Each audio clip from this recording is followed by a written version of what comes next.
Hey guys, and welcome back to my channel. I'm gonna try to use less than 14 minutes on this one. In these 14 minutes, I'm going to hit you with a wave of information and also release you from everything that you have known prior to this. That makes your head drawings look something like this. Ooh, I'm not judging. I have a history too. Whoa. Okay. I think we also had other issues here. But fortunately, now they look like this. All because I've mastered a couple of circles and a few lines. I have absolutely no interest in complicating this for you guys. So here is how I used Loomis method to draw portraits. So let's begin.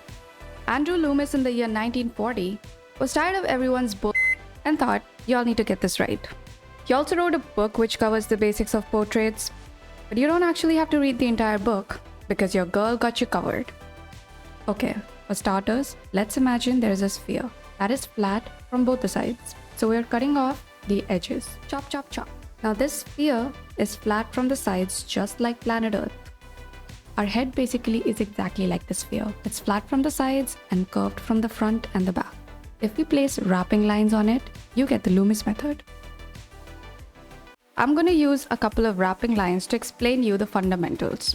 Of course, my first reference is Slim Shady. Let's draw a sphere, super easy.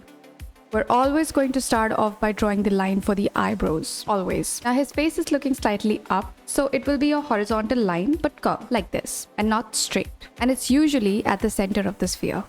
Then we're going to denote the flat side of the head with an oval shape. Remember the chop chop side? I will tell you later how to measure the size of this, but for now, we're going to divide this into 4 parts. The last part is where the ear placement will be. Now look at this oval shape. We're going to draw another curved line on the top where it ends. This will give us this distance. We're going to draw 2 more curved lines at the same distance. The first one will be for the base of the nose, not the tip. This is a key point. And the last line will be for the chin. This should divide the face into 3 equal parts horizontally. I'm sure you've heard this a billion times. Now we're going to divide the face into 2 equal parts but vertically. This line from the center of the nose. It will only get easier from here. I'm just going to trace the shape of the face, still only using straight lines. And finally joining the chin with the jawline. Now that we've got the structure ready, it is time to mark our key points. I draw 2 hollow circles for the eyes just below the eyebrows. The tip of the nose and the ends of the nose, basically the nostrils. Because nose is at the center of the face, once I get the placement of the nose right, I think I can get everything else right. For example, this line from the ends of the nostrils to the cornea of the eye. The mouth is tricky, so we will divide the last section into 2 halves. The upper half has the mouth. The lower lip touches this line. Now do the math. I always draw this slanted line, I don't know, at 60 degrees and try to keep my mouth within this range. Everything falls into place. Well, almost. Now let's take one more example. Front facing. This should have been the first example, but whatever. I'm gonna draw the T section first. That is the line that passes from the center of the nose and another one through the eyebrows. You can also do a little exercise like I did on the left side, basically drawing over your reference to understand it better. If you have an iPad, it should be easy. But if you don't, please spoil your favorite magazines. I'm gonna mark all the key points. The line for the nose, the hairline, and the chin. Finally, the ears. After drawing the hollow circle for the eyes, I always draw this line from the center to keep my eyes on the same plane, especially the cornea. You know this fact that between 2 eyes there can be a third eye? Wait, I thought the third eye was supposed to be on the forehead. So the distance between the 2 eyes is gonna be the same as the size of 1. Make it make sense. I told you Mr. Loomis was doing all the math.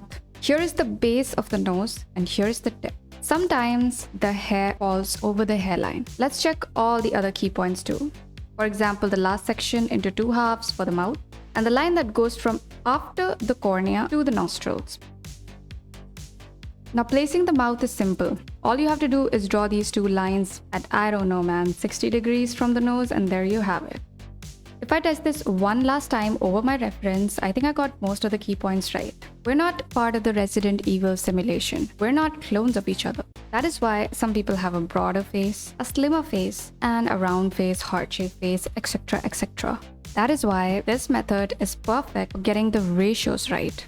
Now, he has a bit of a square face, and men usually have like sharper jawline than women, so you have to keep that in mind. Now let's do a quick side profile. But before we do that, I think I did mention earlier that I will tell you the size of the smaller circle. Yep, like this is the determining factor to get your ratios right. So here is how you calculate it. First, we're going to draw the main circle, obviously. Then we're going to sit awkwardly for like 2 minutes and wonder. Draw a horizontal line. Wow, one stroke. I'm good. Naturally, eyebrows. Then obviously we will draw the vertical line. But wait, that is not a T-section. We will measure the distance instead and then divide it into 3 parts. Now do the same thing, but on the top. Now you draw a circle using the outermost points. On an average, this should be 2/3 of the bigger circle. This gives us the line for the nose end and the hairline. And eventually the chin, because 3 equal parts. Let's test it out via example. Ladies and gentlemen, this is the T-section. I didn't go to the gym today and it shows. If I was to draw the face, this V would happen every time. Now let's draw the key point. I don't know why I started with the ear. And then the jawline. Why am I even doing this? The back of the neck and the front. Now I always draw this extra line for the eyes. Then I will place the nose. So far it's looking good and not like an alien. Now let me quickly draw the eyebrows and then the mouth. The upper lip is always protruding out. The inner lip is always tucked in. The chin here also falls into place, and so does the hairline. Yay, our ratios are correct. The cornea and the nostrils are also on the same plane. When viewing from the side, the eye looks like a V2, but the cornea is visible separately. Now, not everyone has an iPad, so let's do some real-life examples. And I don't know, what is this called? Our sketchbook. Green Goblin is looking at the right. We will start with a sphere. Now, we're going to draw the flat side of Mr. Goblin, the eyebrows, and the T-section. Then we will do the ear placement, because it's like the most important thing to draw, right? Then we draw the line for the hairline and the nose, observing the smaller circle, 2/3 of the bigger circle, which is a key placement. Then I quickly trace the face shape and jawline with simple lines. And lastly, the chin. Once I get the ratios right, I think everything else falls into place. Mr. Defoe has a long nose. That makes the tip fall over the base of the nose. The base is what touches the face. The tip is in the air. You draw more with your eyes than your hands. In the next video, I'll show you how to shade, but let's move to the next reference. I love how I draw the circles because that's the only thing I know how to draw. Don't make me tell you for the billionth time, the first line is always for the eyebrows. And why does he look like Sam Yang? His face is actually slightly angled if you look clearly. Then I will mark all the key points. Using simple lines, I will draw the face shape. Your hands always guide you, okay? Your eyes are what is actually drawing.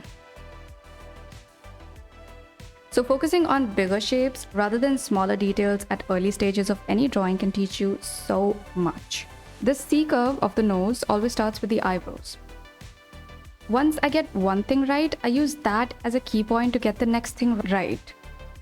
For example, with the help of the nose, I will guide the eyes, and I will also guide the mouth. This also always happens. This curve around the eye, this little V. I'm giving you away all my secrets. I'm not liking it at all. Are you done with me yet? Because if no, I have one more example.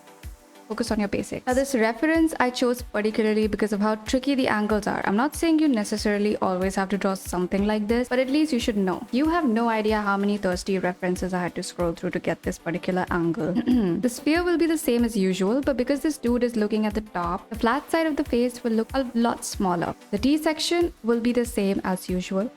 That is the eyebrows and the nose. The next thing that I observe is the forehead, barely there. Then I will mark the line for the nose, and now the catch here is that every time perspective comes into play, your ratios get messed up. The chin here is closer to us than the forehead, so it appears that this area is bigger. To make it make sense, I will trace out the face shape.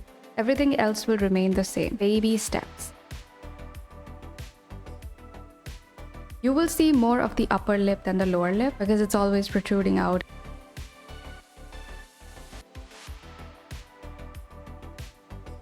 Marking down the flat side, it makes it easier for me to spot the eyebrows. Then the T-section. We are seeing the top of her head. More than the chin area, we are seeing her forehead. Last reference barely had any forehead, but here all you see is head. Now, what I actually want to show you guys here is that how the tip of the nose falls over the base of the nose line. It really is that simple. Loomis method isn't exactly perfect, but once you get a knack of it, at least you will quit drawing aliens. In the next video, I'm going to show you the sketching part of each of them and how I draw the features. Also a little bit of my hatching technique. I really hope this one helped. I cannot believe you guys hear me talk for that long. And has it been 14 minutes already? Thank you so much for watching. See you in the next one.